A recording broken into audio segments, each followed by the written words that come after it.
Kita awali berita yang pertama, keseriusan Polres Jayapura dalam melakukan pembersihan polisi nakal patut diapresiasi. Pasalnya dalam kurun waktu 4 bulan terakhir, sudah ada 26 kasus pelanggar anggota yang naik dalam sidang internal kepolisian. Sidang disiplin 17 kasus pelanggaran disiplin pimpinan langsung Wakapolres Jayapura Kompol Sakarias Sirei beserta pendamping 1 Kabak SDM AKP Hendrik R. Sipahutar, pendamping 2 Ibtu Darna sebagai Kasubag Watpers yang dihadiri oleh penuntut yaitu Kasih Propam Polres Jayapura Ibtu Musa Ayakedin dan pendamping terduga pelanggar Ibtu Agus Patang sebagai seksi hukum Polres Jayapura, di mana ada 8 pelanggar, 5 anggota yang hadir dan 3 anggota status tidak kehadiran. Dengan status terduga pelanggar, anggota ini mendapat vonis hukuman yang secara administrasi. Ini juga sangat mempengaruhi karir dan kepangkatan dalam organisasi kepolisian.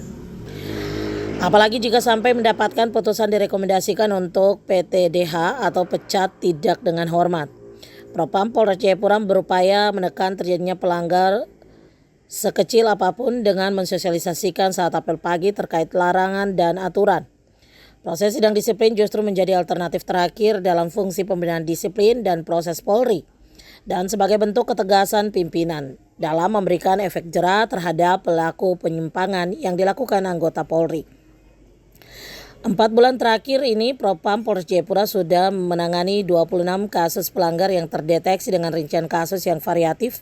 Ada 17 kasus pelanggar disiplin sudah tersidang, 1 kasus ADR, 6 kasus kode etik profesi Polri yang sudah siap sidang, di mana menunggu saran hukum dari tingkat Polda seperti kasus disersi, penyalahgunaan kewenangan dan juga KDRT, dan 3 kasus sementara dalam proses pemberkasan.